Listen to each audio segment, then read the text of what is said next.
You know, there's a silent secret that really determines whether your garden thrives or, well, struggles pollinators. Without them, blossoms remain just blossoms, and fruit never sets. Many gardeners pour endless energy into watering, fertilizing and weeding, only to overlook the powerful allies hovering just above their flowers. Bees, butterflies, hoverflies, hummingbirds and other tiny workers that transform blooms into abundant harvests. Attracting pollinators is not simply about beauty. It is about multiplying yields, improving plant health and creating a living ecosystem right outside your door. The good news? With a few intentional steps, you can turn your garden into a buzzing paradise that draws pollinators all year long. The first step in attracting pollinators is providing the very thing they seek most: nectar and pollen. Not all flowers are equal in this mission. Some ornamental varieties have been bred for beauty, but lack the nectar and pollen that pollinators crave. Instead, choose flowers known to produce abundant, high-quality nectar. Lavender, sunflowers, zinnias, cosmos and marigolds are excellent choices. For shrubs and perennials, think of bee balm, coneflowers and salvia. The diversity of shapes and colours truly matters in the grand scheme of things. You see, different pollinators have their own preferences when it comes to blooms. Bees, for instance, are drawn to the cool hues of blue, purple and yellow flowers. Meanwhile, butterflies have a fondness for the vibrant reds and oranges. It's quite fascinating, isn't it? Now, when it comes to planting, it's a good idea to create clusters rather than scattering single plants all over the place. A bed of 10 zinnias or a patch of lavender sends a much stronger signal to pollinators than a lone plant struggling to grab attention. It's all about making a statement, you know. Try to select plants that bloom in succession, ensuring that something is always flowering from early spring through late fall.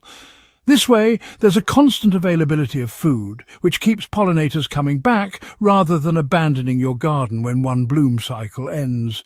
It's like offering a continuous feast for our little winged friends. Pollinators need more than food, they need water. A shallow, safe water source can make your garden irresistible. The easiest method is to fill a wide, shallow dish or bird bath with clean water and place small stones or marbles inside. The stones act as landing pads where bees and butterflies can drink without drowning. Refill the water regularly to keep it fresh and prevent mosquitoes from breeding. In hot climates, adding a second dish in a shaded area ensures pollinators always have a cool refuge. You know, pollinators work tirelessly during the day, but they also need safe spaces to rest, nest and hide from predators. It's quite essential for their survival, really. Bare soil patches, they're quite valuable for ground nesting bees, and then those hollow stems of perennials left standing through winter, they become homes for solitary bees. It's fascinating how nature provides, isn't it? You can also, if you're up for it, build a bee hotel using untreated wood. Just drill holes of varying diameters, somewhere between 3 and 10 millimeters. It's a simple yet effective way to lend a helping hand to our buzzing friends.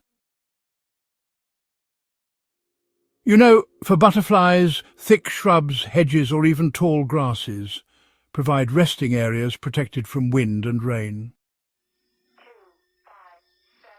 One of the biggest threats to pollinators is honestly chemical pesticide use. Even small traces can, well, disorient, weaken or kill bees and butterflies. If you must control pests, it's best to switch to natural methods. Neem oil sprays, insecticidal soap or garlic and chili sprays are far safer alternatives. For instance, you can make a natural deterrent by mixing 1 tablespoon of mild liquid soap with 1 litre of water, spraying it only on affected leaves in the evening when pollinators are inactive. Timing is crucial. Never spray during the day when pollinators are most active. By keeping your garden as chemical-free as possible, you not only protect pollinators, but also encourage a balanced ecosystem where beneficial insects naturally keep pests in check. A pollinator-friendly garden is not built for one season, it must sustain life across months.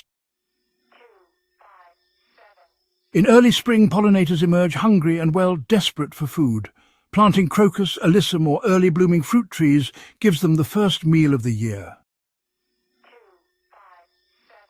By summer, you need flowers with large nectar-rich blooms such as sunflowers, bee balm and cosmos. As fall approaches, asters, goldenrod and sedum keep pollinators fueled before they retreat for the colder months. The more you stagger your planting schedule, the more your garden becomes a dependable food hub year-round. You know, herbs are not just for the kitchen. They're actually pollinator magnets when you let them flower. Basil, mint, thyme, oregano and rosemary all produce these small blossoms just packed with nectar. Letting a portion of your herb bed flower, well, it rewards you with all that buzzing activity while still leaving enough leaves for your cooking. And the fragrance of herbs, it also helps deter unwanted pests, creating a natural balance that really supports your garden. Native plants have evolved alongside local pollinators, making them especially valuable. They provide nectar, pollen and shelter perfectly suited to your region's species. Unlike exotic flowers that may not match the needs of your local bees and butterflies, natives sustain pollinators more effectively.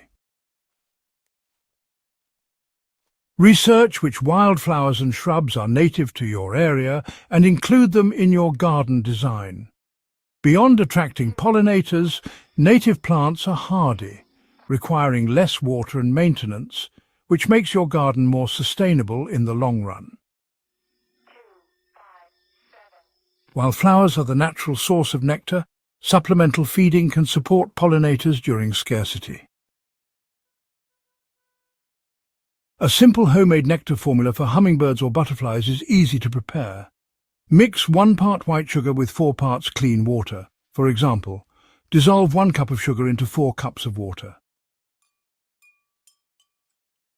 Boil the solution for 2 minutes, let it cool, and pour it into a feeder. Never use honey, brown sugar or artificial sweeteners, as these can harm pollinators. Now, it's important to clean the feeders every few days to prevent mold growth.